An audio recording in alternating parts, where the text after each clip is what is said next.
373, the pre-primary issue. I know Damon wants to talk about a few things before the next guest comes in, the one that y'all are all waiting for. But there's a couple of things, you know, um, I really wasn't endorsing anybody in this race.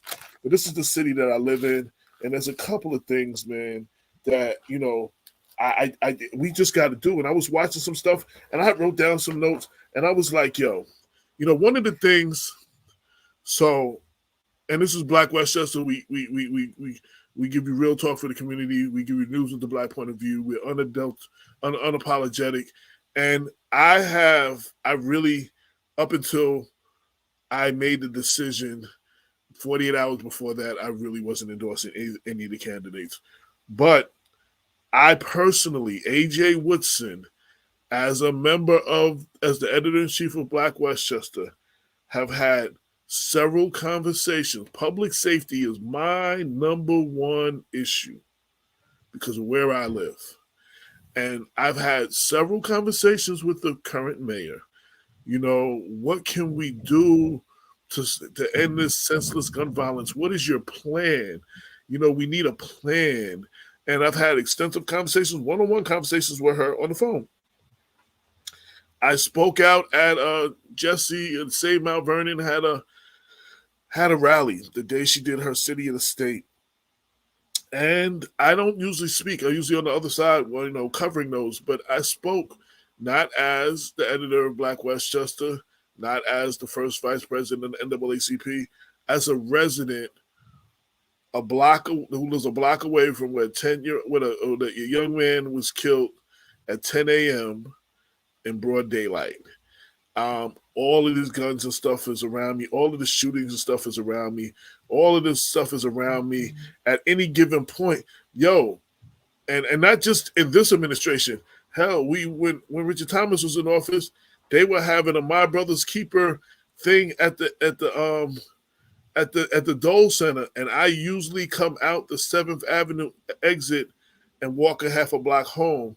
There was a shootout that day while our elected officials all were inside, and a bullet went through the Dole Center. And Damon and a few people were calling me because they hadn't heard from me to know if I, because everybody knows that's the door I come out of. That could have been me in a lot of these situations. So this is personal for me. Public safety is one of my main issues. And I'm probably going to say this later when he gets on, but I wanted to say, Richard Thomas and Spezio proved it. I heard somebody else say it recently. If you say anything 8 times or more, it programs you. Anything that you hear repeatedly, it is in your brain. Think about songs that you really didn't like in the beginning, and now you can sing them songs word for word because they play them over and over and over. Far too long, our leaders have been force-feeding us stuff over and over and over. I keep hearing it said by our current mayor that crime is down, right? Violent crime is down. But I'm not the only one who hears all the gunshots. I'm not the only one who sees the news. I'm not the only one who sees the news of the murders and the gun-related assaults. I can't be the only one that hears all the ambulances. I can't be the only one who sees and hears all the police cars. And just because someone continually tells us that crime is down, you believe it despite what you see and hear around you. Let me just tell you, that is no different than Trump telling all those people that he won an election and it was stolen from him and it was rigged. And that's how we got January 6th. We got to stop letting people tell us stuff over and over and over that's not true. And we just, oh, yes. And Shanice, yes, I'm not the only one to hear all the damn helicopters. I hear the ghetto birds over my head all the time. So, yes. Birds. Yeah. To quote Ice Cube, yeah, the ghetto birds. Yeah, so we got to wake up and open our eyes and stop falling for the banana in the tailpipe. You know what I'm saying? And I'm going to say, these are one of my issues with why I decided to fully all out endorse Andre Wallace. And not only have I, as Black Westchester editor-in-chief, had several conversations with the mayor, and just like Richard Thomas and just like Ernie Davis before them, my editorials and stuff say stuff like this now. We've had these conversations because I've had constant conversations with them about it. As a member of the NAACP, the Mount Vernon branch, as now the first vice president, me, the president, and another member, we met with the mayor. We met with the police commissioner. We met with the head of the council. We called for what is their plan for public safety. And I was left with a lack of, it was just excuses, kind of, sort of. And it was just like, I asked about the badge drain. Badge drain is not new to this administration, but there's been a record number of officers who are leaving. And what I was told by the mayor, because of George Floyd, and every department now had to have diversity. Wait, let me finish. And all these departments had to have diversity. So George Floyd, so they're snatching all the people around the county is snatching our people for more diversity, right? Listen, then I was told, what is the plan for this, end senseless violence? Oh, we can't do much because we arrest them, and because of bail reform, they're right back out on the street. At some point, real talk, when you sign up for a job, when you sign up to do a job, when you tell us that you are going to move the city forward, complaining about things is corny. Having the solutions is all that matters. I don't want to hear about what Richard Thomas did, what Andre may have done, what Ernie may have done, what this one may have done.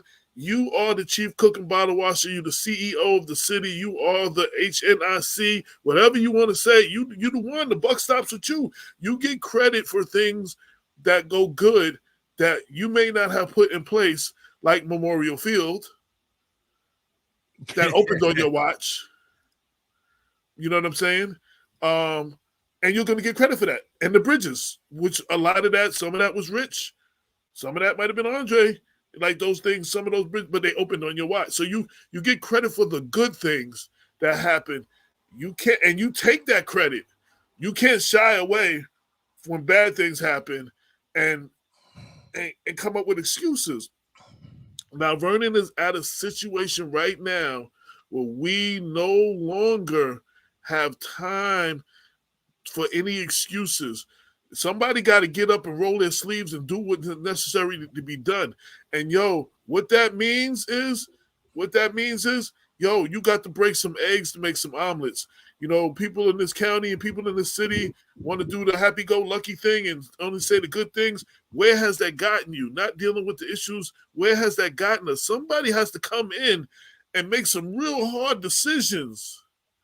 And I don't have confidence. A.J. Woodson, editor-in-chief of Black Westchester, I don't have confidence that is the current mayor.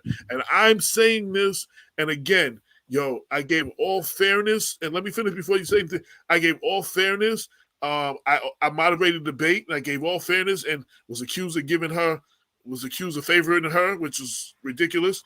I put out a book celebrating Black women. She is on the cover, and I celebrated her. So it's not like I have something against Sean Patterson Howard. I give her credit for the history she made and all the interviews. Go read them. Go see News 12. Look it all up. When I talk about the book, I talked about celebrating the achievement of African-American women and the history they made. And in every example, in every interview, I mentioned Sean Patterson Howard, the first Black female mayor of Mount Vernon, Vivian McKenzie, the first Black female mayor, and on and on and on. So I gave her flowers and everything for that. So this is not like, because, I get stuff like, oh, I'm only picking on her because she's a woman. I get stuff like this. This is calls I get that are not just coming out of thin air. You understand what I'm saying? If you're going to be in that position, you're going to take the criticism with it. You probably got less criticism than Richard Thomas and Ernie Davis both did. I was a lot more critical of Richard Thomas than I have been on you. I've been a lot more critical of Ernie Davis. And lastly, I just want to say, and then I'm turning over the mic to Damon before our guest comes on. you cannot say, oh, when you got there, it was worse than you thought it was, or you didn't think how bad it was. You were the unofficial chief of staff for Richard Thomas. So you knew what was going on. You didn't just walk in that seat and be like, oh my God, I couldn't believe it's this bad. You were there.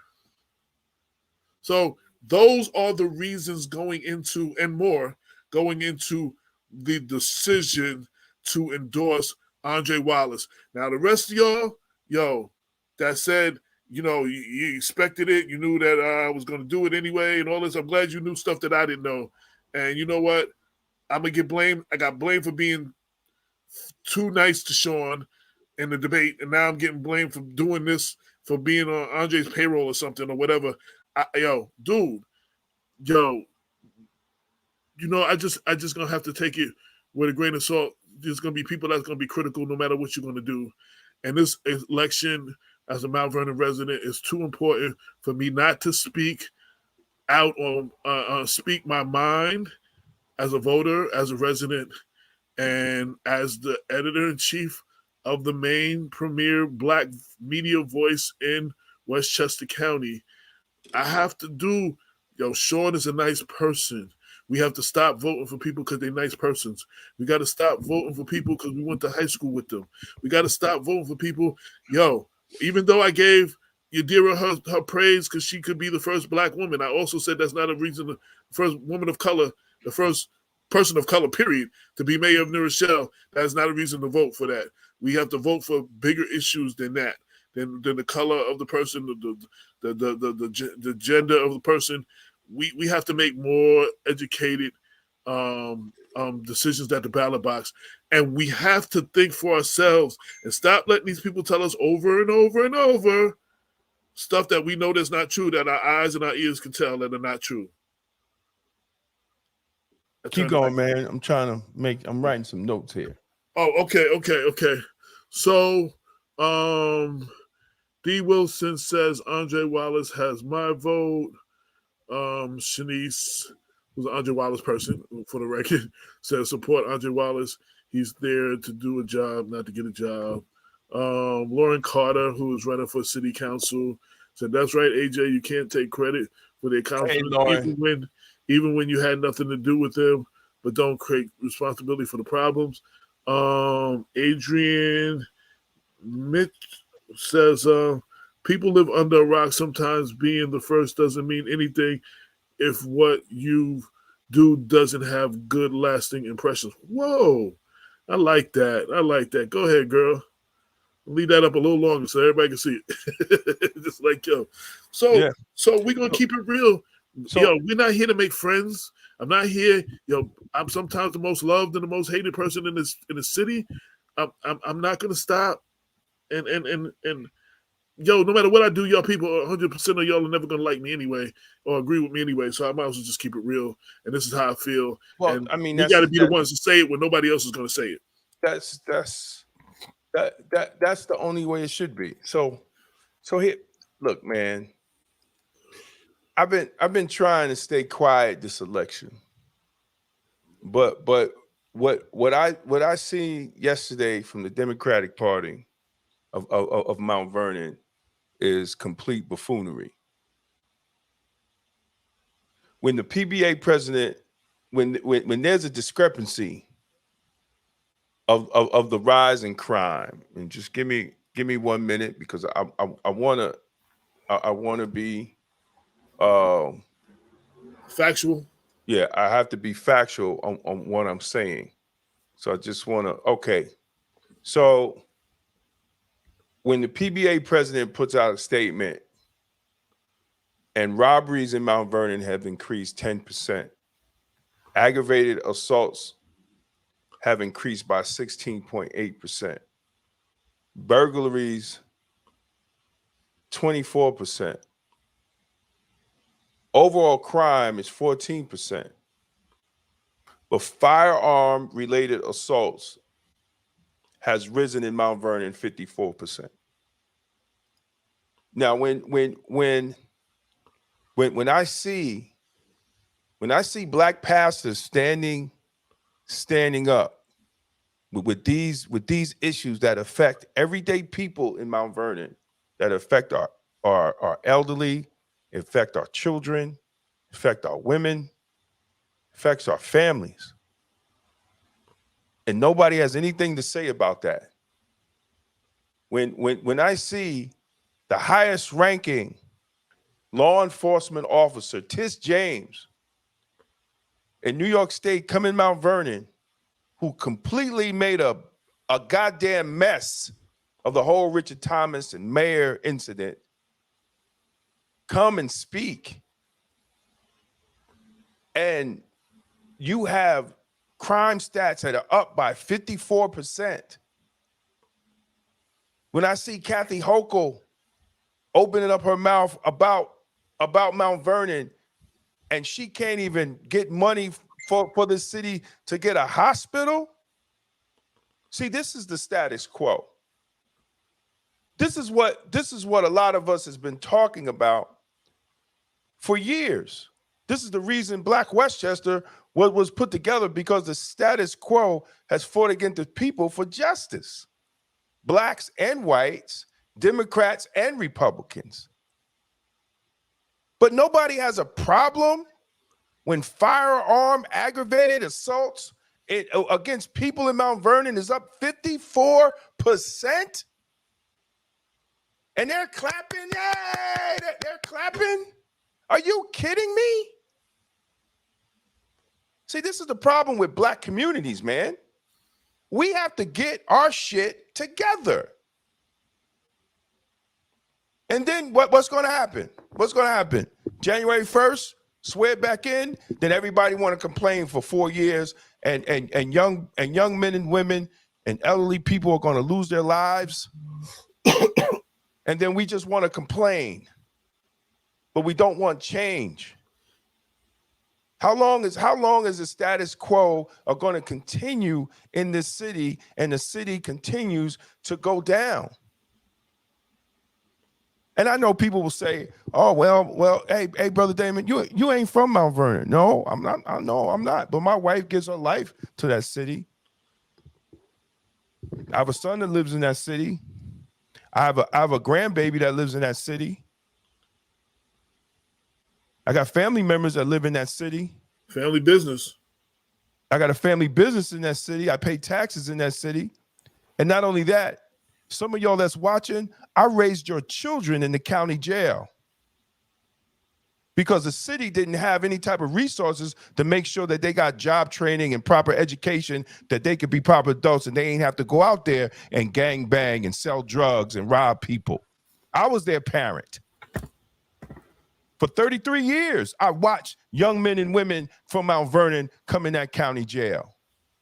When are we going to get it together? When are we going to get it together?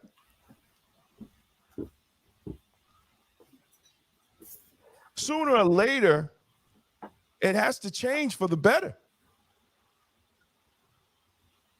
Years ago, we exposed the 1992 report of the African American Advisory Board to then County Exec Andrew O'Rourke, when it specifically, and we're not saying it, the county said it, when they specifically targeted Mount Vernon and put poor people in Mount Vernon.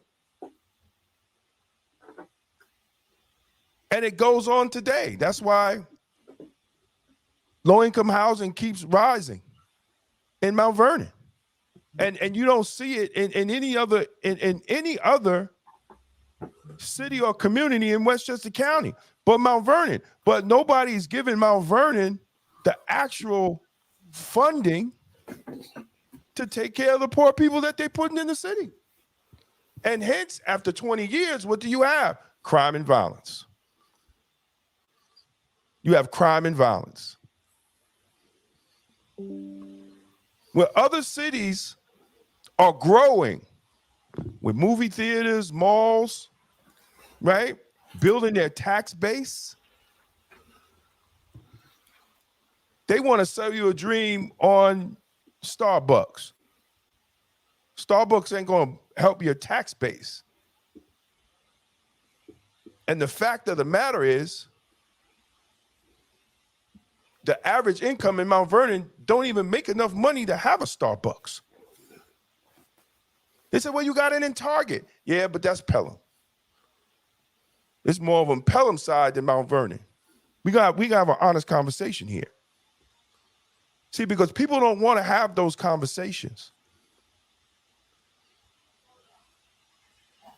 And what's left? The seniors got to pay. The seniors got to hold.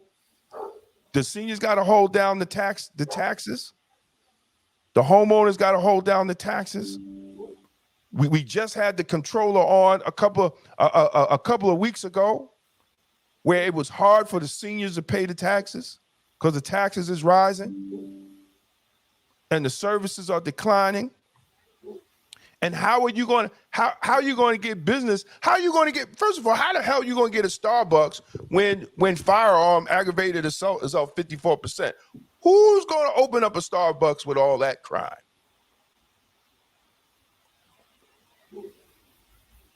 Let's have honest conversations, man.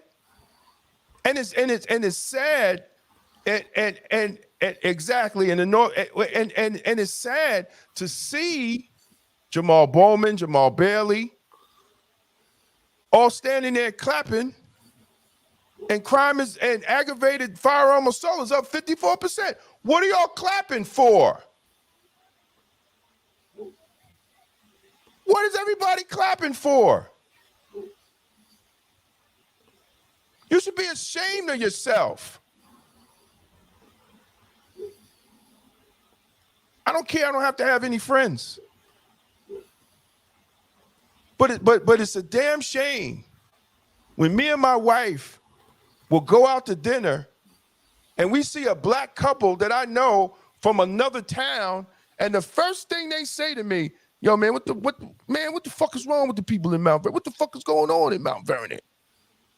Do y'all understand that you have a responsibility as a black city, not only to yourself, but to the rest of black people in Westchester County? Do you understand that?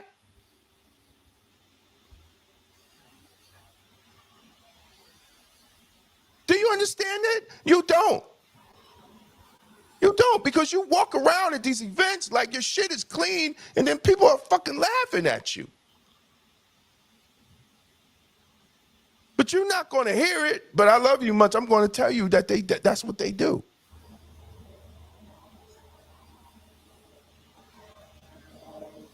How many mayors, the running joke in the county building, how many mayors does it take to build a field?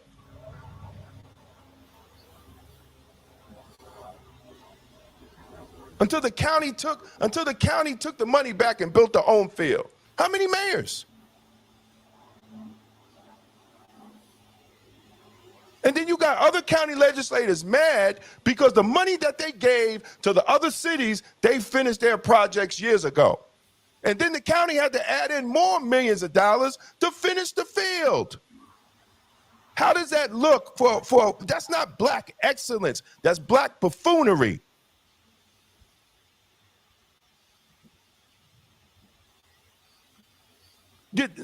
You know what, Adrian? They're not going to let me tell you something. No gentrification is coming to Mount Vernon because Westchester has to put their poor people somewhere. They have to put their poor people somewhere. Where are they going to put them? What town are they going to put them in?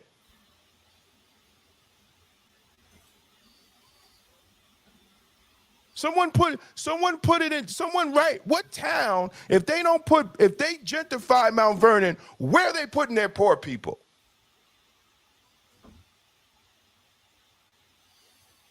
They're going to Scarsdale, Broadcliff Manor, Bedford. Greenberg done shut down most of their cottages. They ain't putting nobody in Greenberg. They just got rid of theirs. So where are they putting them? Other than Mount Vernon. So all that gentrification shit that everybody's talking about, it's not happening because the ecosystem of Westchester County is to keep poor people in Mount Vernon. And I challenge anybody, just get that sexual predator app and put in Mount Vernon zip code and see how many of them little funny heads pop up. It's no secret in state and federal government. It's no secret with the social workers or on how they house the homeless people. Only secret it is to the residents of Mount Vernon, because they don't take time enough to ask the right questions. Exactly. The developers don't give a damn. They hardly pay taxes. So listen, man, y'all, the people of Mount Vernon are really going to have to wake up sooner or later, or there won't be a city left. If you don't believe us, watch the show with the controller. Yeah. And the police are not leaving because of no George Floyd. The city don't even have a civilian complaint review board. The police are leaving because they're not getting paid.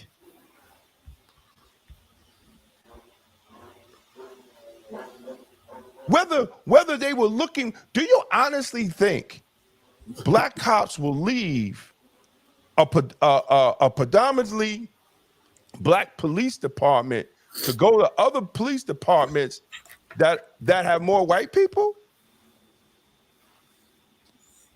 And they were making the same pay? Absolutely not. They'll stay in Mount Vernon. They're leaving because these new officers, there's no overtime in their pension. So the only way their pension will increase is their salary has to increase. So they could work all the overtime that they want, but their pension will not increase. So it doesn't make any sense to stay in Mount Vernon. Because even though you might work a lot of overtime, you're putting too much wear and tear on your body. And you're putting too much stress on your body. So it's easier to transfer out to another municipality that you're going to make $30,000 to $40,000 a year more, because you get that increase in your pension. So they're not leaving because no goddamn police reform, because the fact of the matter is, ain't no damn police department in Westchester County, including county police, have any type of police reform. Even after George Floyd. It's a bunch of hypocrisy. So they're leaving because of the money. And now you're going to get less and less people wanting to come to Mount Vernon. You ain't going to get NYPD no more because they're making $130,000. Yeah, Ain't no need. They just got their raised more competitive. So they stopped. They won't be coming to Westchester no more. No, they're not coming to Westchester. They're staying in New York. So we listen. People in Mount Vernon have to make a decision sooner or later. If it ain't this election, it's going to have to be the next election. Do you want your city to grow, or do you want your city to die? Do you want to drive around with your Louis bags and Birkin bags and your fancy cars and have a fallen city? Or do you want to pay attention to what's going on in your community and be a part of it?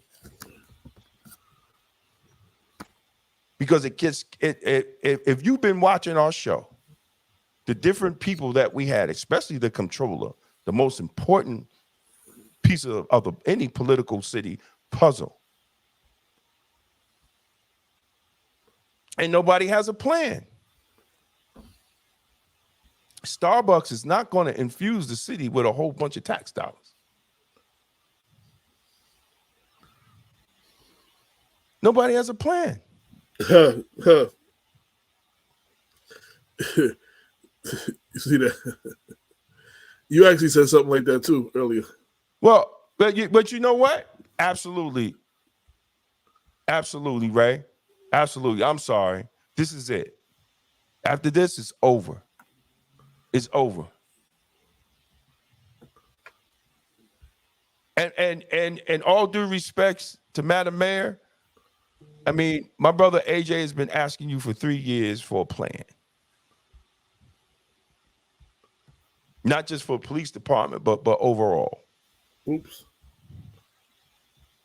No, you just keep it 2. You ain't got to keep switching it. No, you ain't got to do all that. And that's crazy. You know, and I'm disappointed in Jamal Bowman.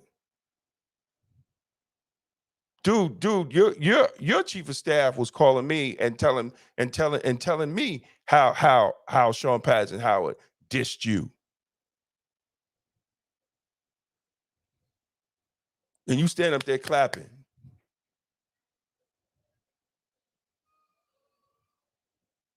I'm disappointed in Gary Pretlow because people was on the phone with you telling you how she was trying to run people against you. And you nominated her.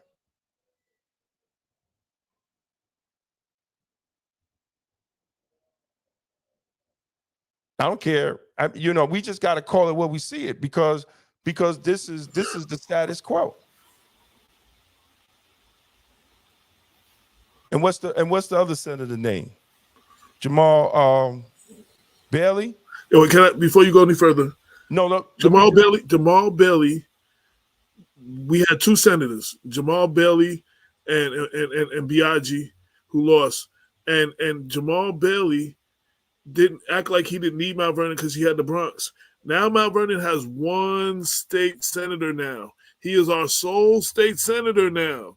We're going to need him to do something that he wasn't doing before. We're going to have a whole other conversation about Jamal Bailey. Well, first of all, our guest has just arrived. First of all, when Jamal Bailey couldn't raise no money, Andre raised money for him. See, these are the things that people don't know, and I really don't care, and I'm just calling how I see it. Because I'm really tired of the hypocrisy, and the only one that loses is the people of Mount Vernon. Everybody else wins. They get their little political position, and they get to walk around, they get to go to parties, and they get to shake hands, and they get to do the electric slide, and they get to get on News 12 and all this other BS that literally means nothing. But at the end of the day, the people of Mount Vernon gets absolutely nothing. And it shows in the condition of their city. You can't be honest with the people when you're not honest with yourselves.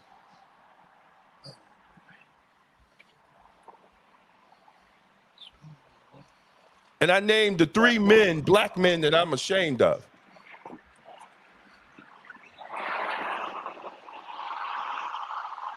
Don't be calling me complaining about the woman and then you go and you clapping up there for her in the Democratic headquarters.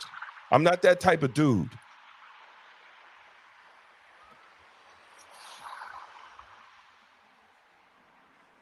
And they have called and complained. All the time. They play, and that goes for some of the clergy.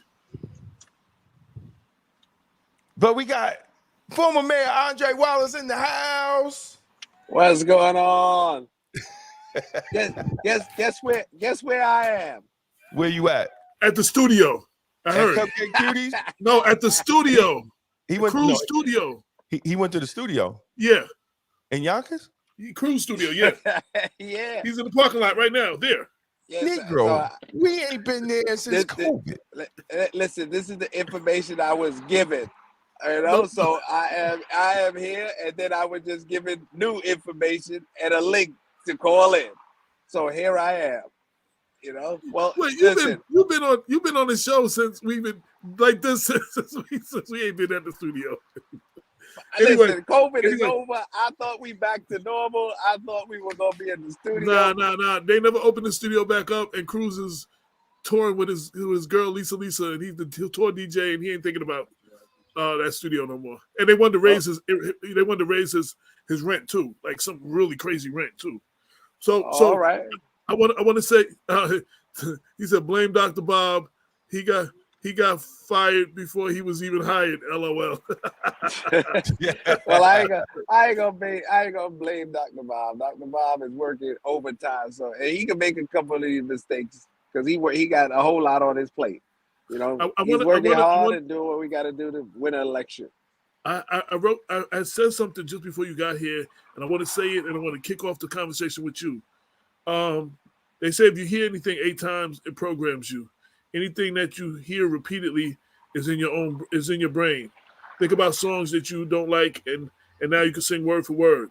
So for far too long, our leaders have been force-feeding us stuff over and over and over, like our current mayor telling us that crime is down. That ain't true. Am I the only one? Am I the only? The violent crime is down, but am I the only one who's hearing all the gunshots?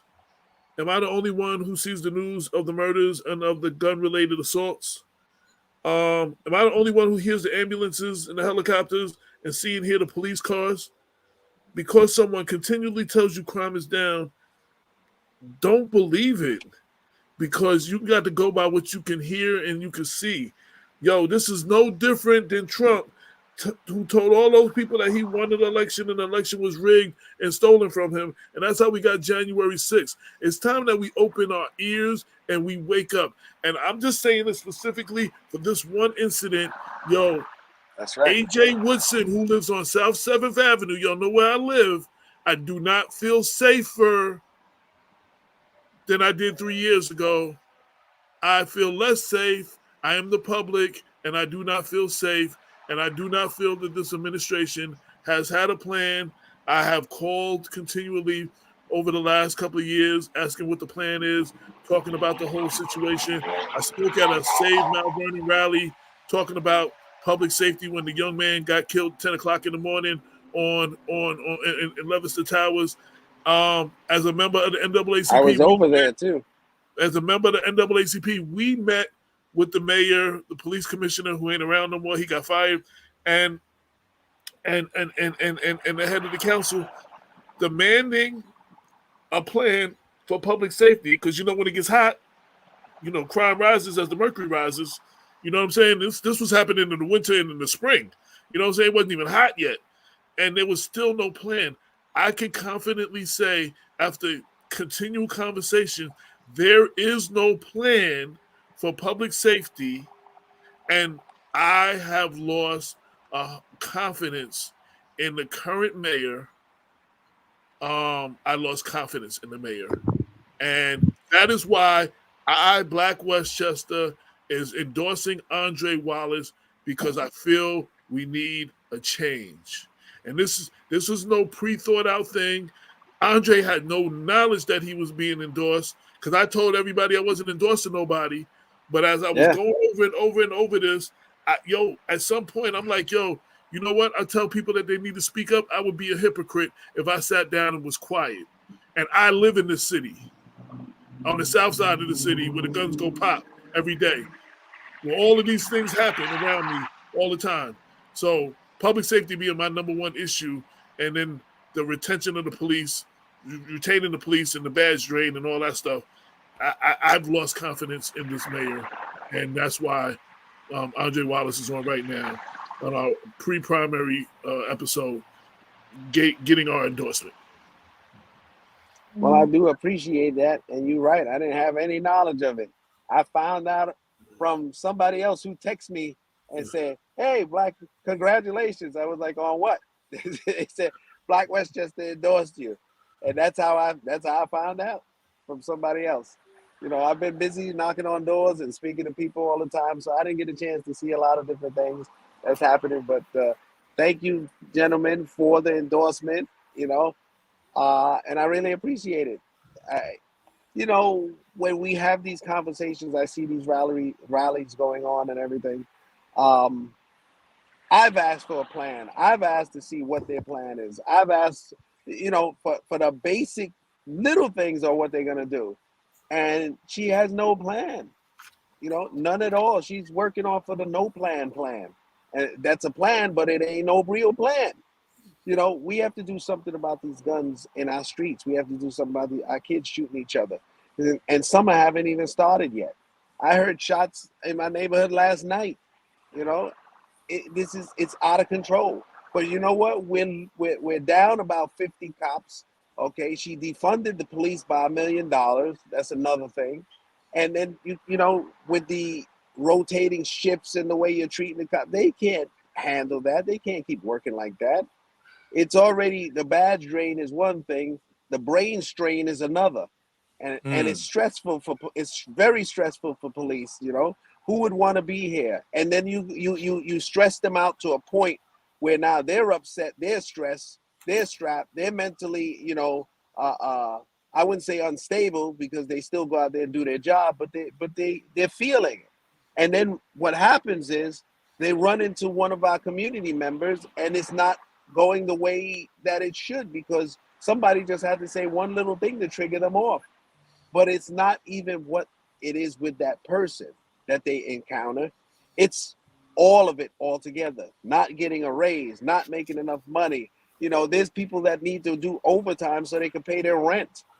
This is not how people are supposed to work. You know, you're supposed to have livable wage. Let me tell you something. These are the people that when we're running away from the shots, they're running to it. You know, they're putting their lives on the line for our life so that we could be comfortable and feel safe and all. We would pay, you know, $200 to go to see the Yankees, but we won't pay the police that protect us all the time.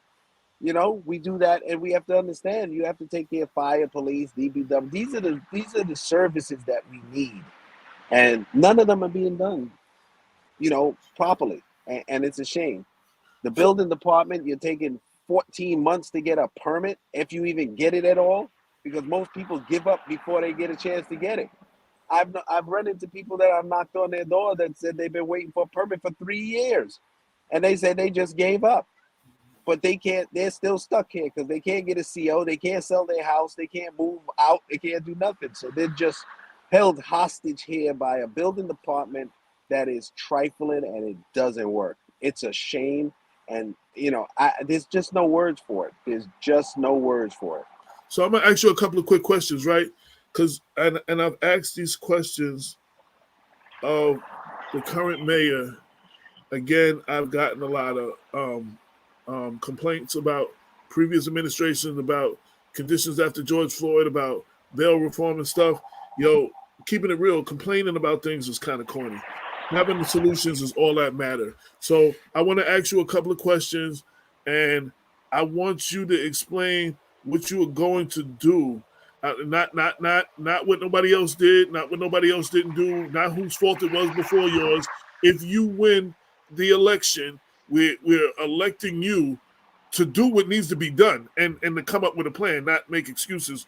So, number one, if elected, what are you going to do about the retaining our police officers and getting them a competitive salary?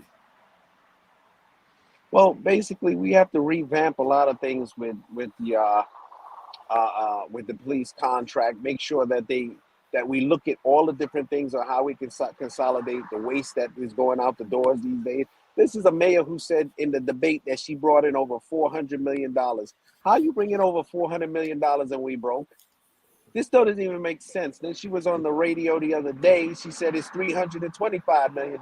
You have to make up your mind what you brought in and all this money. But it doesn't seem that we are able to move forward with the police to get it done. But you know what? I have a plan on making sure that we come up with this money. I'm going to look at this budget. I'm going to look at the police budget. We're going to just move things around. We're able to get money. Like I said in the debate, and she's running around saying that this is predatory lending. She doesn't even understand the term or the word, okay? Because when I was talking about relieving ourselves with the tax liens, our city is a corporation. All cities are corporations. We're one of the only cities that don't sell off tax liens to other people and get our money so that other people can go. It's not predatory lending. Yeah, other Andre, people will pay that thing. Just make it clear when you talk about that, you're not talking about taking people's homes away. You're talking about, all right, make it clear because. Okay, let me tell you how it works, because I wrote the legislation. It would not pass when I was there before I left, because council people and council members owed back taxes and they didn't want to deal with it.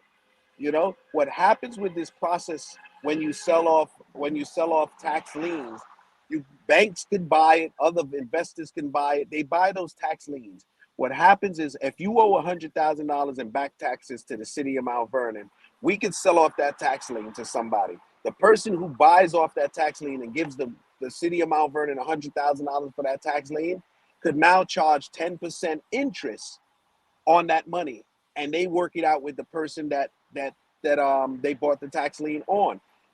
They get time to pay it back, make a certain payment plan, work out all of those things, and work it out with an outside agency. But the good thing about it is the city gets its money. This is done in almost every municipality except for here. It's because we have this friends and family program where they're like, oh, I owe taxes myself. So, so nobody wants to deal with it. But I'm pretty sure that when you deal with it that way, people will pay their taxes. There's some people that just don't pay it because they know the city ain't going to do anything. It takes years for anything to go into foreclosure in Mount Vernon or to get the paperwork done.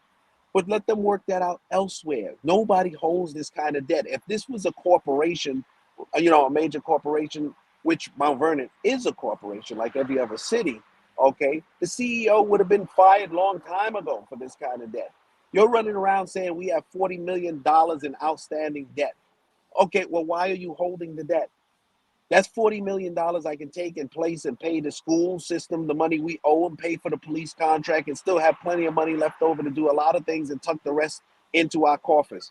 So for rainy days, this is not anything to do with predatory lending. Predatory and all of the other people that you say you don't want to sell off tax liens or they want to work out something, you can still come to City Hall and work out a payment plan. Or some of the older folks, we can talk to them and get them into all kind of different things from, refinancing to reverse mortgages. There's so many different ways and so many different programs out here to help people. They just don't know how to do it. So they run around and then she's saying, oh, this is predatory lending. This is this. She doesn't understand what she's even saying. And it's shameful that these are the things coming out your mouth and not understanding businesses itself. This is business 101, economic 101. Everybody should have had that in class. That is the simplest thing of all. So, people just have to think of how to do certain things. There's so many million ways to raise cash, bring in better businesses. And let me tell you something. I keep going back to that building department. I know 4 companies myself that tried to open up with Mount Vernon and went out of business before they could get a permit. That's what caused them a problem. Yeah, I know too. I know some of us because they call me as well. Yes. So Andre, if you're elected, what are you going to do to lower crime, especially the senseless gun violence that is plaguing our community? Well, what we have to do is bring in more officers. I would definitely want to hire officers. On the debate, I was talking about it. She asked me, how am I going to hire 40 new officers? Well, she said it herself. We're funded for 212. And I said 211, and she corrected me. No, it's 212. Okay, so we're 50 police officers down because we're at about 163 police officers right now. So we're missing 50. Okay, why are you not filling those slots if the money's there? And if not, where is the money is the question, okay, that I would be asking. So I want to bring in more cops. I want to bring back the cameras because they took out all of the traffic cameras. Traffic cameras is not only for traffic. They monitor the area the whole entire time.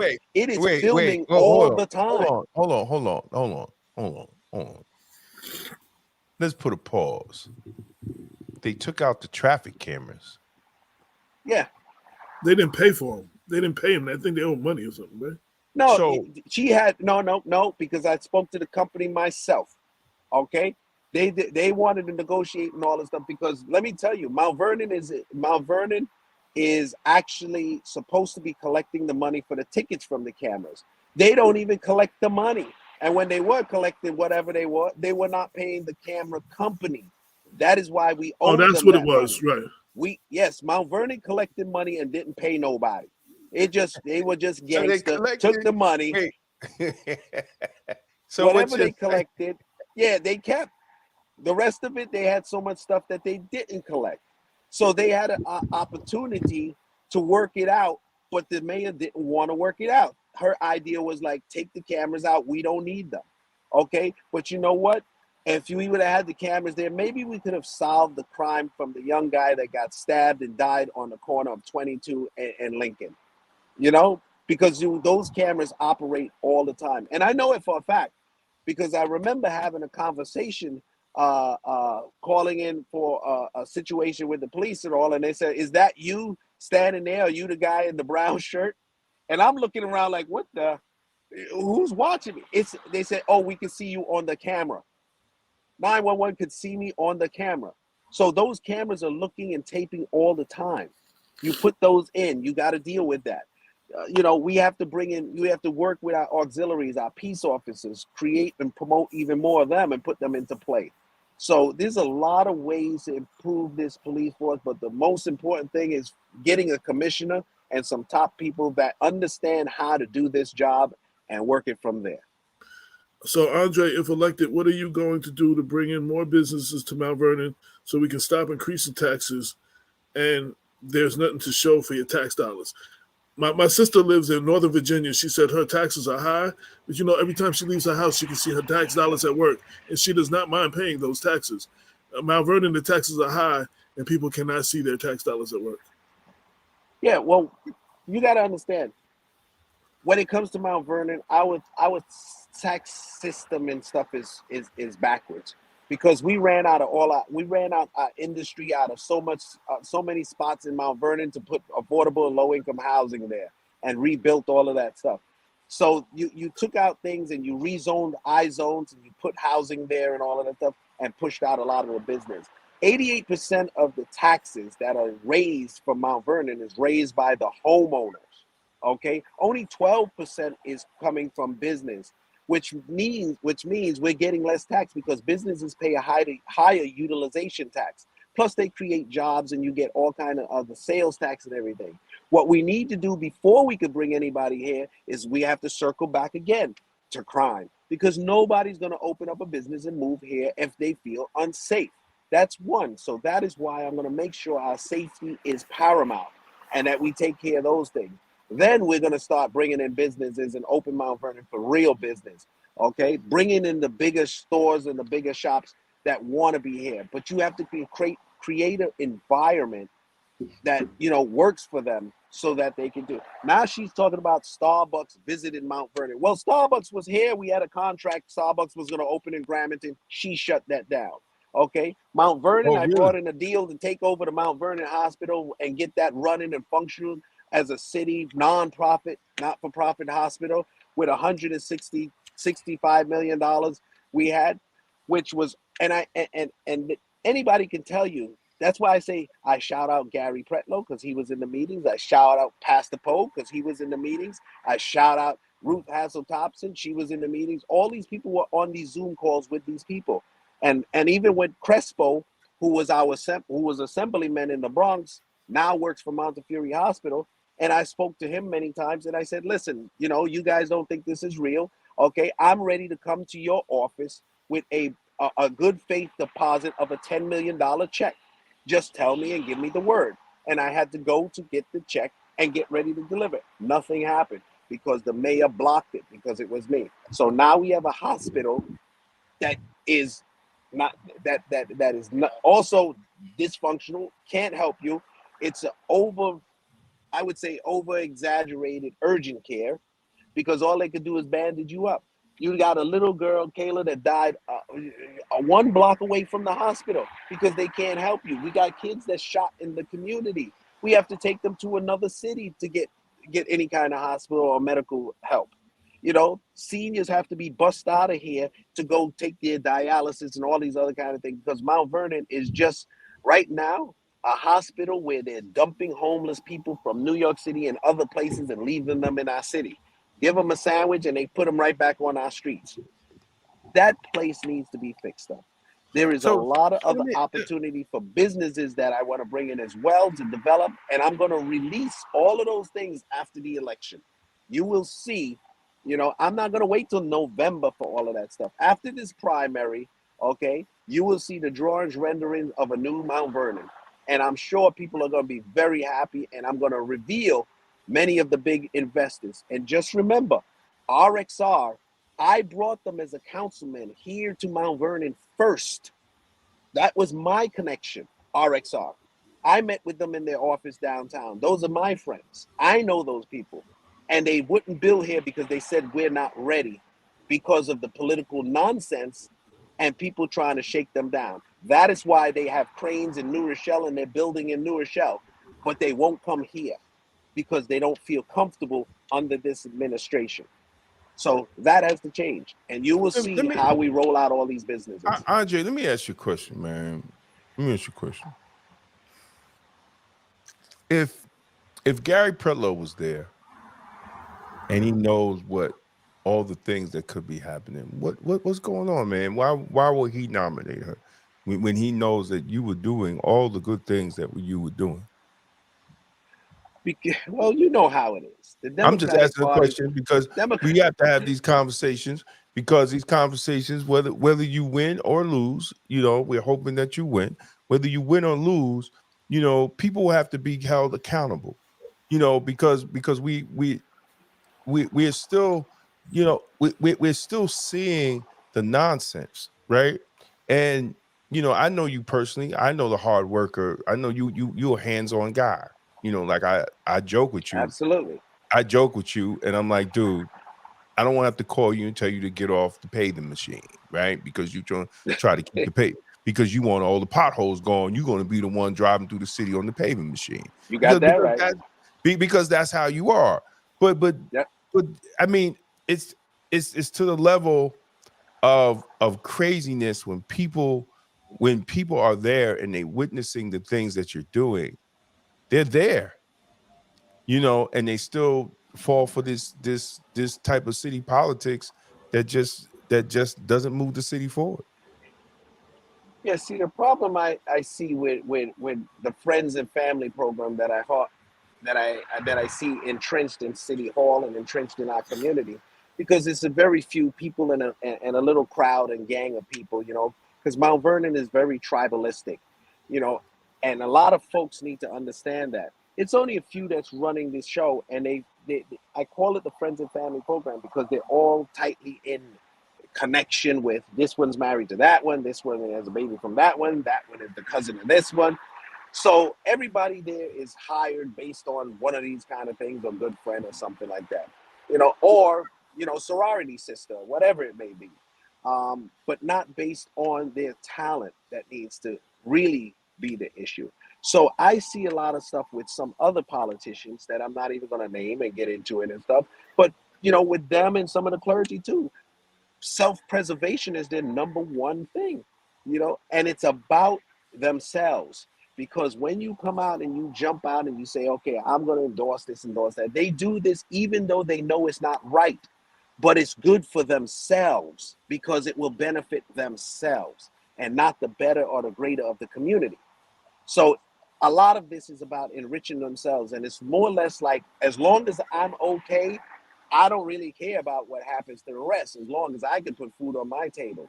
But you don't understand, when you're taking it off of everybody else's and you're putting people into this condition, it creates this crime, okay, that we're seeing, the rise in crime, the decline in quality of life for other people. And I tell them all the time, when you do that and you put people out of business, out of work, and people can't get things done and they can't start their business because they can't get a permit, they can't do X, Y, Z, one of those people are going to be the ones that knock you over your head, or your grandmama or somebody else, and take your stuff.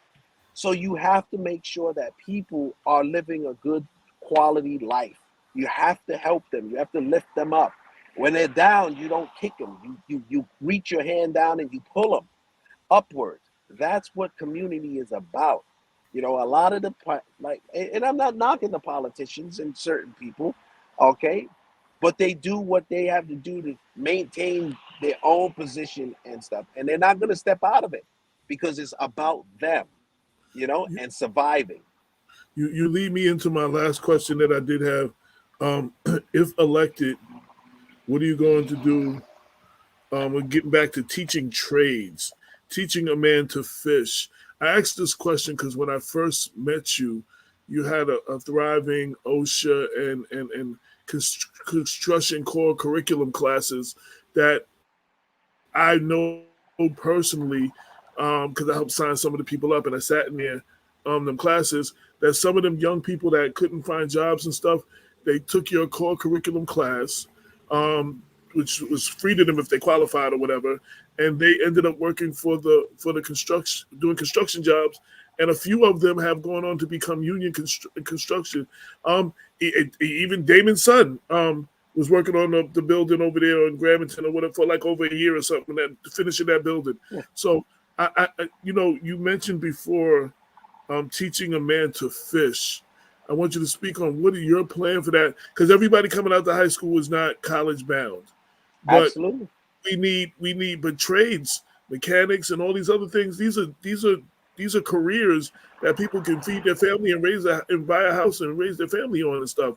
We need to be teaching our kids trades, and that's lacking. So, what is your plan to get us back into that? So, we have alternatives for the kids that are not going to college. See, let me tell you something. Trades is going to be a big way to go in the future, and this is why I'm pushing to get more programs going, more programs started with construction, as far as making carpenters, electricians, plumbers, all of these different things, HVAC, and now we're moving into the new technology where we want to do wind turbines and solar panels and things like that. This is important because no matter where you go in the world, with that talent, you will be able to find a place to go. You will find a job. There is always somebody that needs to fix something. Even if your car broke down, there is always somebody that needs to fix that car that is an automotive person. As we move into the new era, and the reason why I say that, okay, is because AI is going to take over a lot of those useless, I call them useless degrees that people have, which I call like communications or this business degree or that. A lot of those are in the top 10 useless degrees, okay? But those are going to be controlled by Google it if you don't believe me. I tell you all the time, I don't make this stuff up. Google useless degrees. Man. Listen, I'm saying, listen, David, Google it and see if your degree is one of the top 20, or top 10. But it's true, It's very true. And what we have to do is we have to understand that some of those things don't add no value. But what I teach in my class for people to go on is going to add value, because communication in the future, you're not going to have to do that. AI is going to do it for somebody, business and all of this stuff. You want a business plan, you don't have to hire somebody. AI is going to do it. It's going to do your accounting work. It's going to do all these different things. But what it can't do is hammer in a nail or drive a screw. Okay, so wait. So you said look it up. So the 20 most useless degrees in 2023: advertising, anthropology. AI is gonna take it. Anthropology. Number 3, art history. Number 4, communications. That's what you said. That's over. Number 5, computer science. That's over. Number 6, creative writing. Number 7, criminal justice. Number 8, culinary arts. Number 9, education. Number 10, entrepreneurship. Number 11, ethnic and civilization studies. Number 12, fashion design. Number 13, film, video, and photography arts. 14, language. 15, music. 16, philosophy. Psychology, 17. Studio arts and fine arts, 18. Theater arts, 19. And travel and tourism, 20. They said these are the 20. This is, and I just Googled it. You said Google it. These are the 20. Let me tell you, man. You could look all of those things up. 20 most useless degrees of 2023. Yeah, let me Let me tell just you. say this real quick. Let me just say this so I don't forget this thought, Damon. Okay, those are useless degrees that people will go to college and spend $100,000 to get. Okay, when you could come to me and learn how to do carpentry, electrician, get a license, do all of those kind of things, and it costs you nothing. Okay, so, and that is a degree. Let me tell you this much. Go call an electrician, tell him to come to your house and see how much you're gonna have to pay. Okay, so those trades are serious, and those trades are buying people's homes, boats, yachts, and all of that stuff by understanding those trades. And it'll never be useless. It'll never go to waste. You can even fix your own house, build your own house if you come and understand these things. It's very basic, but we have to look into the future. We have to change the way we teach and educate people today, okay, and look further down the road.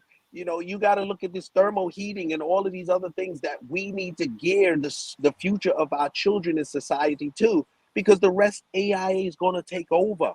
Let me Matter of tell fact, you. they're going to probably draw your architectural plans. All you got to do is talk into the computer and ask it to draw the architectural plans, give it some dimensions, and it'll put it together for you.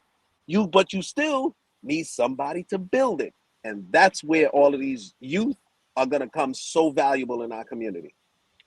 Andre, you're 100% right. And not only that, for people that don't understand AI, and when AJ has read that list, computer programming is going to be out the window. The other day, I asked AI to do Hotmail code, and I explained what I wanted, and it did the code. So, like, all that computer programming stuff is, is out the window, because a lot of people just didn't want to learn the code, how to do the Hotmail. But we could do that now. So, but also, I I did an article about a new perspective, and it's a manifesto by one of the Republicans, that the future of America is going back to construction, more factories, Union, blue more collar jobs. more union blue collar jobs, more Absolutely. more building. And America is about to take a turn. and Absolutely. and black people in black communities have always been behind the curve when America takes the turn, because these Negroes just don't have the vision to do it.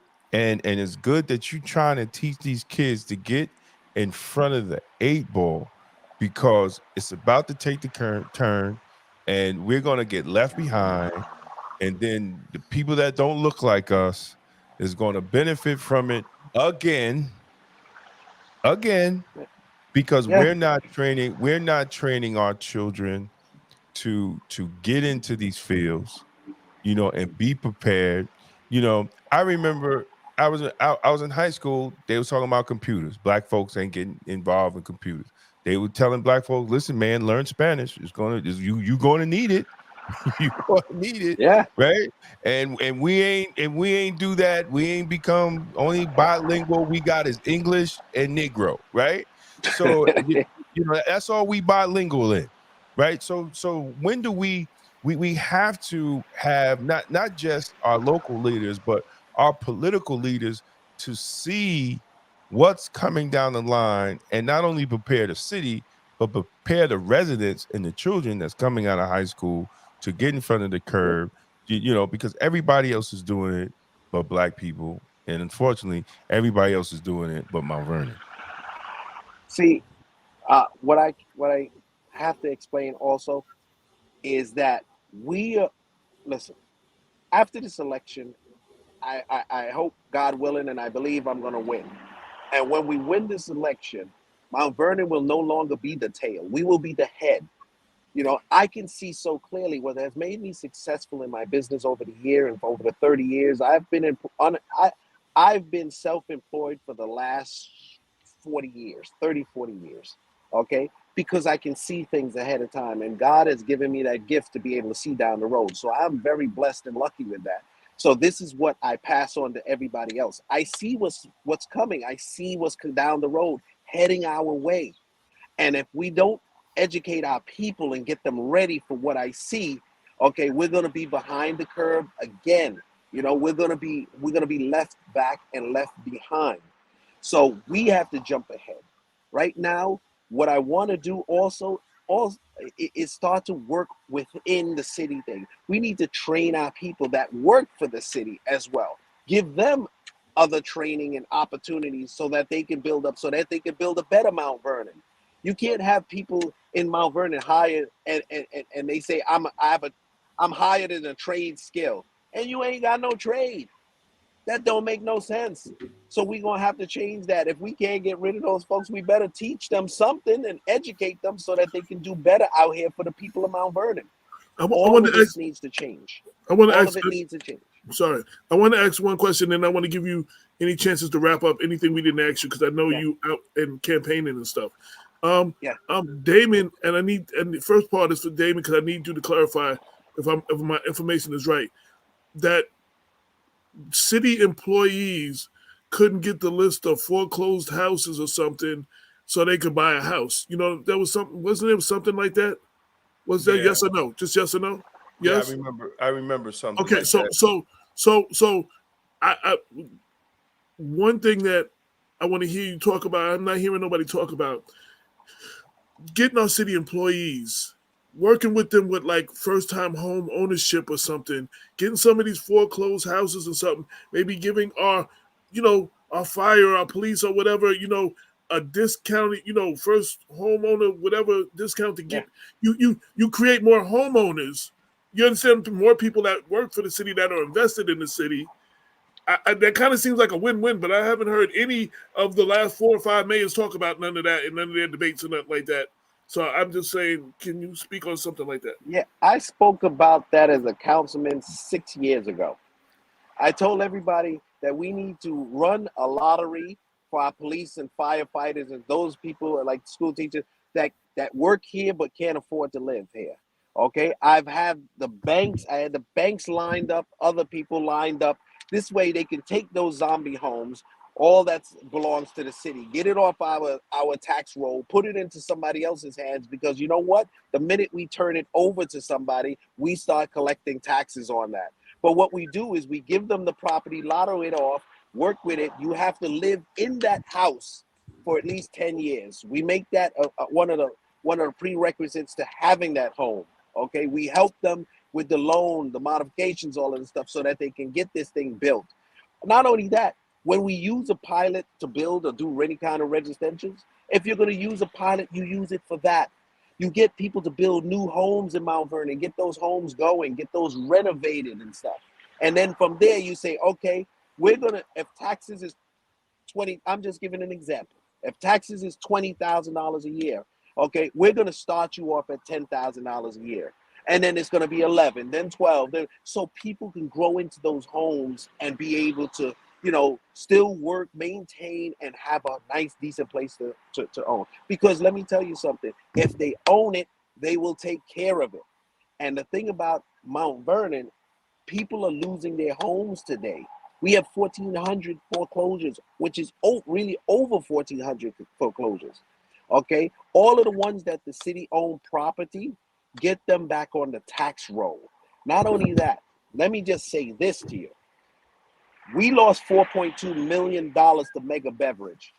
When I had that contract settled, a deal, we was going in court when the Patterson administration, they were coming in, and city council worked with her to stop the deal. I was giving them $600,000, and then I decided to work with them and was giving them that old garage on 3rd Street that's been abandoned for 10 years, 12 years, whatever it is. It's been out. The value when we did the estimate was the estimate on it was about $380,000.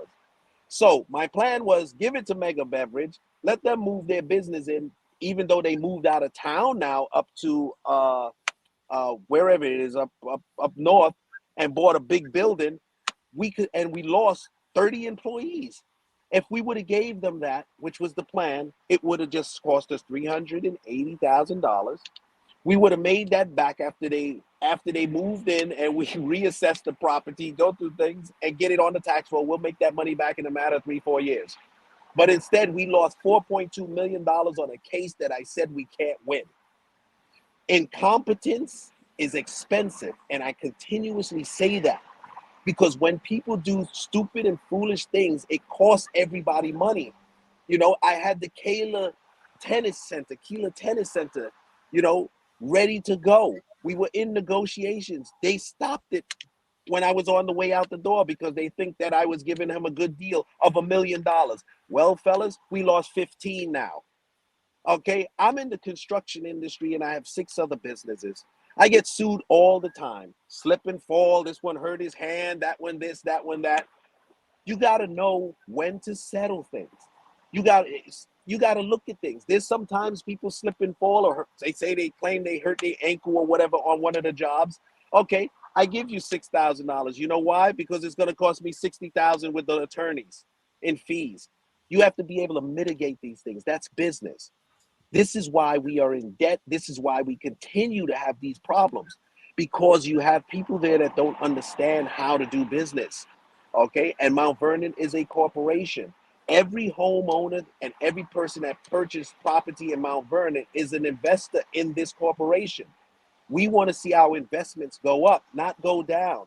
If you buy something at $100,000 or $200,000, by the time you're ready to sell it, you want to sell it for $400,000 or $500,000 because that is your investment.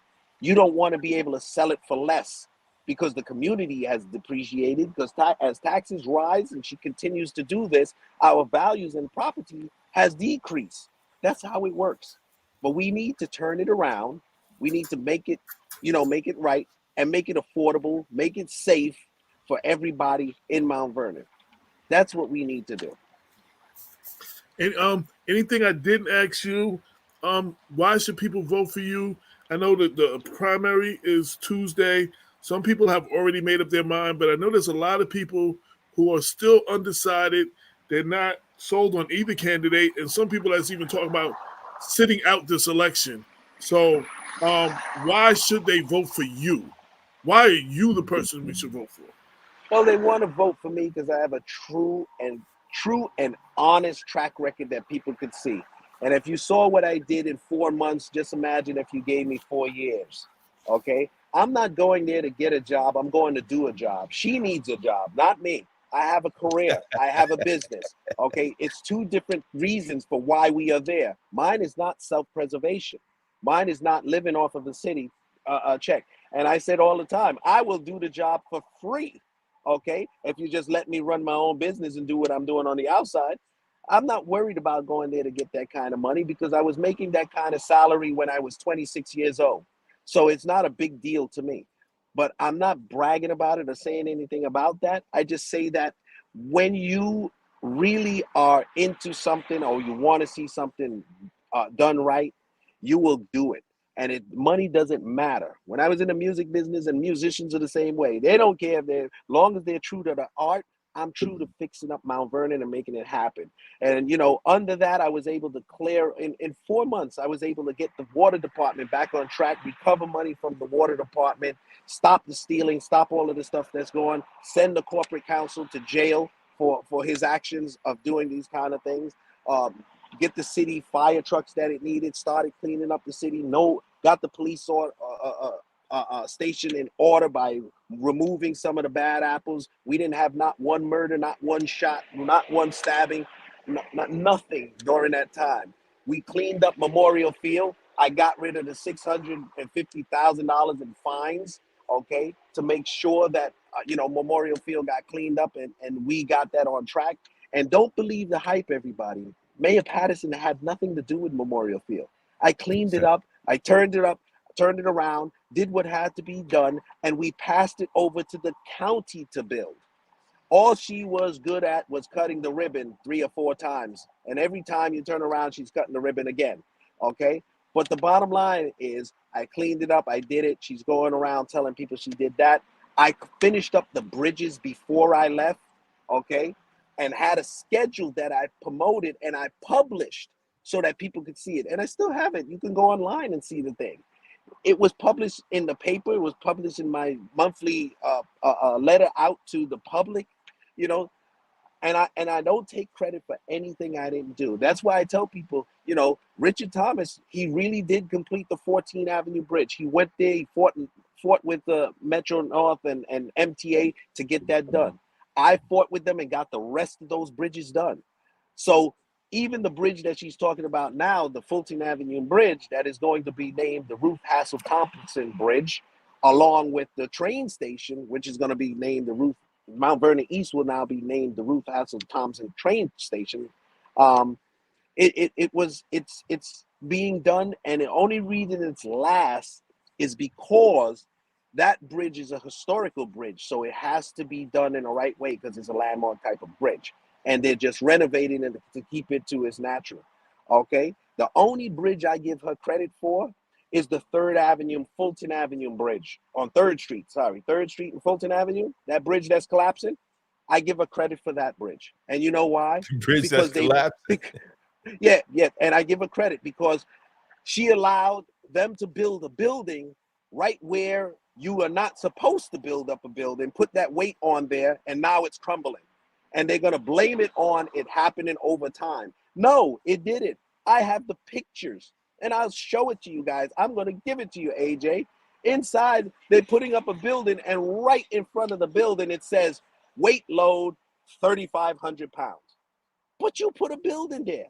Nobody did an engineering report. Nobody checked to see if you can do it. Nobody decided to go under there for underpinning or anything. When I asked the planning people on the planning board, they said they don't know about the building. I asked the people on the zoning board, they don't know about the building. I asked the people in the building department, they don't know about the building. The mayor's office, they don't know about the building.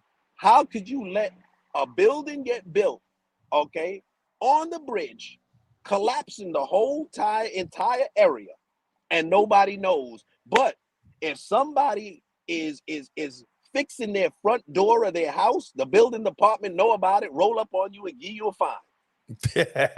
This makes no sense. This tells you right there what is going on in our city, and it don't make no sense. Okay, so I give her credit for that. So let me tell you something. If you want things to be done the right way, okay, 1A for Andre is the way to go. 1A for Andre. Vote down. Make sure you have that. Also, you want to have some good council people in there. And I do vouch and I say, listen, Lauren Carter would make a great city council person. Yes, she would. She's 4A. She's the most qualified. Give her an opportunity because we need qualified, competent people, because incompetence, like I said, is expensive. And we are seeing it now. As people lose their houses, okay, and all the renters out there who think that they're going to escape this, wait until your rented lease is up. Right. And you're going to get that increase in your rent. You're not going to like it because the landlords are going to pass that cost on to you. The only reason they haven't done it is because they can't until your lease expires. And once it expires, like some of the people I spoke to knocking on doors who got their lease raised like $300-400, and then they're saying, hey, I can't afford to even live here no more. And the landlords are saying, well, then you have to move out. And that's just the way it goes. So now you just made Mount Vernon not only dangerous, you made it unaffordable. And like I tell everybody, only thing that's happened in Mount Vernon is the cost of living is going up and your chance of living is going down. That is a horrible combination for a city that you want to bring people to. So we got to straighten it out. And the only way to do that is to vote 1A. Andre all the way. All right, man. That's what's up. That's what's up. You muted something? AJ? You on mute? I said you got 1A. You got the first spot on the ballot.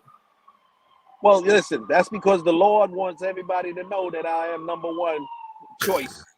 That is why. So with the good graces of God, I end up getting that number. Positioning is powerful sometimes. So yeah, absolutely. Absolutely. And I just, I just continue to move forward and like I said, this election, everybody needs to come out and vote. And I put it in God's hands and the people, because government is for the people, by the people. And the people have to be part of this change. If they want it to change or want it to remain the same, it's up to them. We can go, like I said, from the tail to the head. We are no longer going to continue to be the black spot or dark spot or stain in Westchester. I cannot keep going around and having people talk about us like this. The things that I hear, I'm telling you, the things that I hear people I say. said the same thing. Like, yo, Yeah. we got to be tired of that, man. You got to be tired of it, Mount Vernon. You have to be tired of it. Where Andre go? I don't know. We have to be able to maintain a proper reputation. Period. I'm going to tell you, I want people to be knocking on our door begging to get into Mount Vernon. And everybody's going to say, I live in Mount Vernon. One last thing before you go. We still haven't solved that problem with the credit rating, right? What are you going to do about that?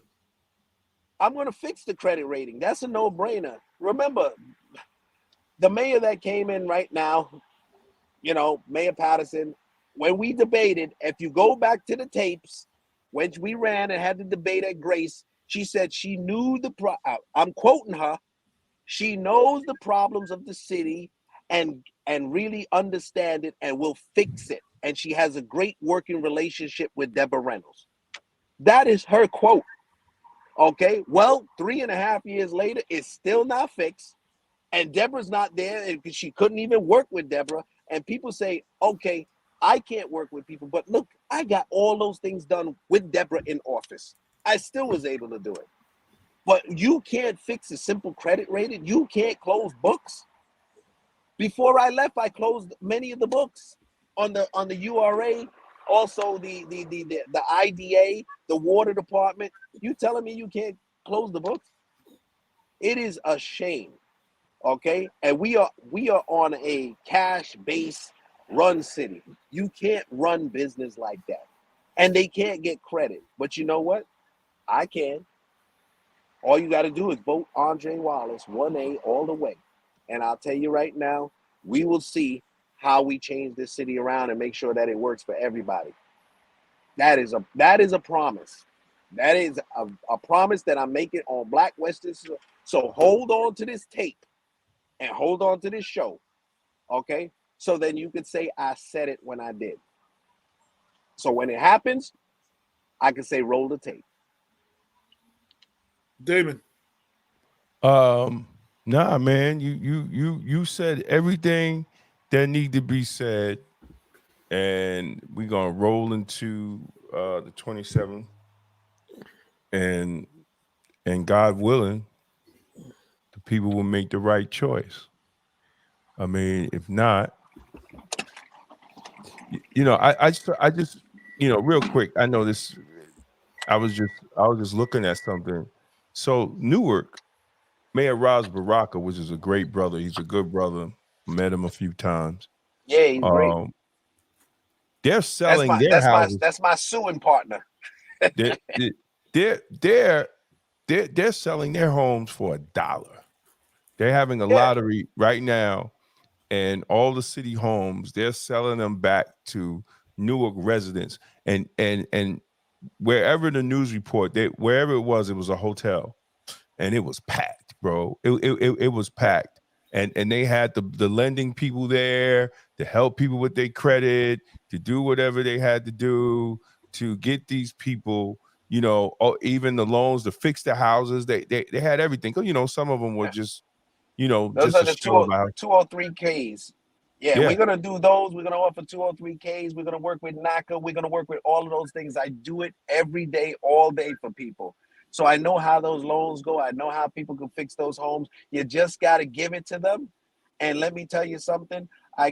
I'll work with them to do all of that. The city will work with them to get the right mortgages. We'll be able to do all of those things. And the government also. It's easy. The government has programs called the Officer Next Door, right? Absolutely. To help people, to help law enforcement buy homes in the city that they work in. So I mean, there's a lot of things out there. You just gotta The sad thing about Mount Vernon is people get in positions and they just let the ship run. Right? Yeah. They just let it run. They don't change anything. They don't bring nothing. They don't bring nothing to the ship. They don't add on, right? They don't add on a battle cruiser. They don't add nothing on to the ship. They just ride the ship. They just ride the ship, right? Yeah, No, you gotta changes. rebuild the ship. Exactly. Listen, we still got the street signs hanging up there from 1960. Everybody else done train. And before I left office, I did a blueprint of every missing street sign in Mount Vernon and put that. No, I did. I still have a copy of the blueprint. Okay, with every address, it's a map that shows you, because the plan was to put first we were going to hit every street that is missing, put up the new street signs, and then go back around and establish all the other ones. The old ones, take them out, swap them, put the signs. And another thing we're going to do, okay, that I see the mayor did, we're going to change the parking back to 9 o'clock. You cannot have it at 8 o'clock. That's old thinking. People need time to move their vehicles. Okay. Exactly. We cannot be, because you're making Mount Vernon in a penalistic society. Okay. Where you're weaponizing the building department, you're penalizing people for moving their car and all of this stuff in time. Let me tell you something. The purpose of people moving their car is not to give them tickets. It's not to hope that they don't move it so they can get there. It's for us to clean the streets. So you give them a little more time, because I watch in my neighborhood, people come out in the morning, okay, at 7 something in the morning with their rollers and slippers on, and they go and running around jockeying for space. They go in, they move their car, okay, and then they come back out at like 8:45 and drive off to work. So if you made it 9 o'clock, you wouldn't have this problem. So they can just get in their car and go to work. Absolutely. Every place else, New York City is 2 hours here, is 2 hours in there. That's crazy. Come on. Why is Mount Vernon still 4 hours that we still have the same thing from 1960s? Times have changed. You know what's funny about that? So when you did that and I ran the story, I got pushback from I guess the people that do the parking stuff. And they were like, he's costing us money on tickets. Yeah, what? You're costing the city income for tickets. That was a stupid idea. Never mind the millions of dollar lawsuits. Right. We're not here, like I said, to catch people stand outside at 7:59 waiting for them to not move their car at 8 o'clock so you can write tickets. That's not what you know what we need to do, what I'm going to focus on? Write the tickets for those people who are not picking up after their dogs. Those people that are graffitiing around our city, posting all of these useless and nonsense on our poles and dirtying our streets. You have plenty of tickets to write. No. See, they're not going to do that. There's so much more. Andre, they're not going to do that, because that means you have to have actual contact with the person. Right. Well, so they're not. See, that's the trick. They rather ticket a car. See, because a car don't talk back, right? A car don't talk back. But if you see a person letting his dog just go all over the streets, right? You ain't going to ticket that person, because you know why? Because that person pushed back. See, and that's and that's the mentality. That's the mentality of some of these workers. Well, let me tell you something. Under my administration, you are going to clean up after your dog. You are not going to throw plates of fuel that I see these people, I pull over and I ask people to pick it up out your car window. You are not going to throw garbage on the streets. And I'm going to supply garbage cans that gives you no excuse.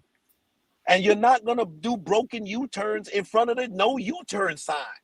You are not going to speed up and down the street. You ain't popping wheelies up and down the street. You are not running red lights and running stop signs. You will be in trouble. I'm going to tell you that right now. So those people who don't want to follow law and want to stay lawless, then don't vote for me. Because I'm telling you right now, well, you just lost. No, it's all right. It's all right. It's all right. But you know what? Oh, damn, Andre, why you say that, man? Because wait. it's true. Because let me tell you And something. wait, Let me on tell you cue, something. on cue, We did you hear have the to dirt bikes hold going people. about? Yeah, On cue, look, did you hear the dirt bikes just past my house? Did you hear that? well, let me tell you something. We have to have accountability. We have to have No, integrity. you're We right. have to raise the quality of life for the No, you're people that right. live You're here that pay absolutely so right. many taxes. They don't need this. We pay the highest taxes in the United States because Westchester is the highest in the United States and Mount Vernon per capita is the highest inside Westchester. Okay, it has been a dumping ground for everybody else, including New York City, and that I fought against before and will stop. We also have, do you know we have more sex offenders in Mount Vernon per capita than the I state just of said it earlier. California? I just said it. I just said it earlier, bro. It's the dumping Oh, ground for everything, and right. nobody pushed back. Well, you know what? No more. No more. Because Exactly. you know I threatened to sue Bill de Blasio when they were doing the soda program and dumping people in Mount Vernon. You know, Exactly. people who don't remember that, go Google it on like the New York Times or the front page of the New York Post. And we were able to work it out because they said they wasn't going to dump people here anymore. But you know what? When I got out of office, they're dumping people here again because there's no accountability. Nobody is holding anybody accountable for anything. And we need to change that. If we're going to work for the city, we are working for the people of Mount Vernon. We are working to make their lives better. We are making them happy. We want to give them a clean environment. We want to make sure that everything that we're doing benefits the people of Mount Vernon. We need to give them programs for the youth. Okay, we need to give them opportunities for single moms and some single dads and other people or people that work double shifts and can't pick up their kids till later on. We need to open up, partner with the schools so they can stay in the schools after school playing basketball in a safe environment, doing a lot of things and put a lot of programs together. This way they don't have time to be shooting each other on the street. And we got to train them. And if they're going to do that and going to have after school programs, why not put them in the construction trade programs? Why Right. not teach them something while their mama's still out at work? Okay, when she come home at 6 o'clock, okay, they will get out of school at 6 o'clock or out of the program at 6 o'clock. We need to keep them productive. We need to make sure we take care of the children, and we need to make sure that we take care of our seniors because seniors have broke their back so that we can do what we're doing today because we stand on their shoulders. Okay, so we have to return the service and we have to return the favor because our parents raised us. And at times now we can raise them, work with them, help them, do what we need to do so that they live a comfortable life, a comfortable life, not a Right. life where you're worried about, paying your taxes or getting your medicine because that's still a situation. We have to make them comfortable. That's what this is about. Right. Right. Absolutely. Well, Andre, man, thanks for coming on the show. And Yeah. we're gonna let you get back to knocking on doors. Well, And it's kind of late now because I stopped knocking on doors at this time because it's about quality of life, and nobody want to be knocking on nobody's door late at night. So, that's how I go. We will continue tomorrow, yes, but sir. Yes, sir. after church. Today's Sunday, bro. Today's Sunday, man. You got your days mixed up. Boy, you got tomorrow. listen. You got church. You got Monday church. Tomorrow, You got Monday there's a church. He been church. going to so many churches. He Catholic, forgot what day. He nope, forgot there's a what's going Catholic on. church. There's a Catholic church service tomorrow that I'm going to be attending. Okay, and it's a gathering. So yes, there are things happening. Don't believe that all churches are closed during the week because they not. All right, man. We'll but talk, I'll see man. you guys. Thank you for coming on, bro. You got it. Thank you for having me. All right. No doubt. No All doubt. right. Talk to y'all soon. You got it. Last words, Damon. Check me out tomorrow. The Monday Mindset, practicing detachment to improve self-love. Sometimes we got to learn how to detach ourselves from toxic and negative environments. And that's what we're going to be talking about tomorrow at 8 p.m. On YouTube. So go over to Damon K. Jones on YouTube, the health mindset, and at 8 p.m. the Monday mindset, practicing detachment to improve self-love. And July 8th, Our brother, Dr. Cedric, will be at the Mount Vernon Public Library. The 7 steps to prevent chronic disease. We're gonna have a great conversation with Dr. Cedric, and you can also go on YouTube channel. We did a short, quick interview with him, cut up some segments, and you could watch that so you could prepare yourself for July 8th at the Mount Vernon Public Library, and that's it for me, man. Yeah, not too much more to say other than that, but could not be quiet with this election as a Mount Vernon resident, as a voter, with some of the conditions. I know I'm looked at as adversarial, but I've tried to work with all the last few administrations.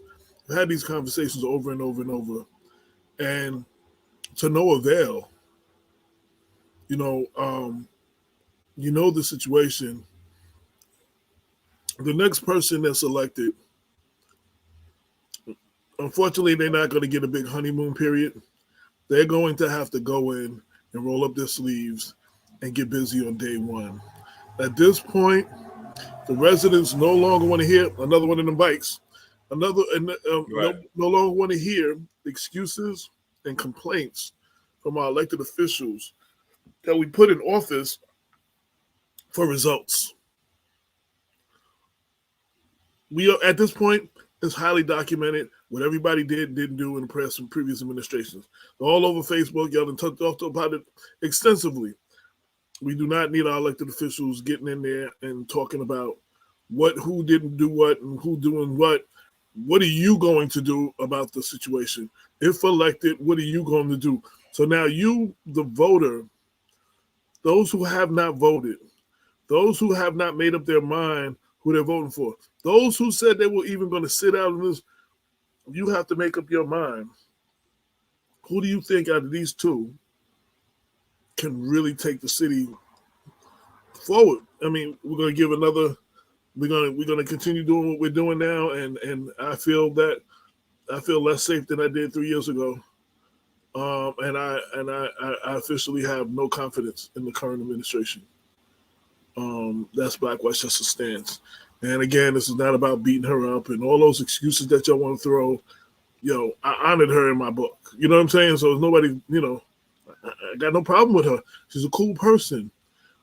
Being cool and being born here and all that stuff does that mean that you're that you can govern? That's the kind of questions we need to ask. We need to start asking real questions. And when someone keeps telling you something over and over and over, remember, it takes 8 times to say something over and over to program it into your brain. When somebody keeps saying a thing over and over and over, who are they trying to convince, you or them? Makes you want to look into those situations because they keep saying it over and over and over. My eyes and my ears tell me that gun-related crimes are not down in this city. The helicopters, the police cars, the ambulances show me that gun-related crimes are not down. I don't need the stats from the police department. What the PBA president is constantly go to his page. He's constantly putting it up, But I don't even need that. I can hear it. I can see it. I watch the news. I'm one of the people y'all call when the boy gets killed 10 o'clock in the morning in Leviston Towers. When somebody gets stabbed in their neck. When 2 cheerleaders, there's killings with kids killing kids during the day. I'm one of the people you call. My phone constantly blows up over this stuff. And I don't feel safe right now. And I'm not the only one. I said it before, I'm a grown-ass man. And at certain points now, at a certain hour, I look at the clock, like it's 8:41. Do I need what I want? I want something from the store. Do I need that bad enough to go out right now? Or can I wait till the daytime tomorrow and get it? And it's not that I'm scared that somebody's gonna run up on me. Yo, dude, some of these cats out here is doing all kinds of crazy stuff. Got people coming back at them, shooting up the block. You know what I'm saying? I just be out there on the block because somebody retaliating against something else. The dude, it's not safe. It's not safe. Public safety is number one for me. Cops are leaving in record numbers. They left under every administration, but they are leaving in record numbers. That is making us less safe. I saw Kenny Plummer said, "Oh, roads are being paved." That is very. Listen. So, yeah, daytime's not safe either. The kid got shot at 10 o'clock in the morning. You got a point. Roads are being paved. So I saw that in the text message that went out. Roads can't be paved yet until Con Ed digs up the whole streets and fixes all the sewers and stuff. So roads are not being paved. Roads are not being paved. Again, I don't need a city. I don't need a city, whatever. Everybody who has a car or who's driven in a cab or Uber in Mount Vernon in the last 3 years, you tell me are the streets better? Everybody whose wheel alignment has went out after they hit that big crater, boom, boom, boom. You tell me if the streets are better. There's certain things we can see on our own, regardless of what they tell us. And we need to pay attention. Tired of people pissing on my head talking about it's raining. It's not raining. All right, I'm out, man. That's all I had to say. And that's the reason why I endorse Andre Wallace, and that's the reason why. Peace out. Peace out.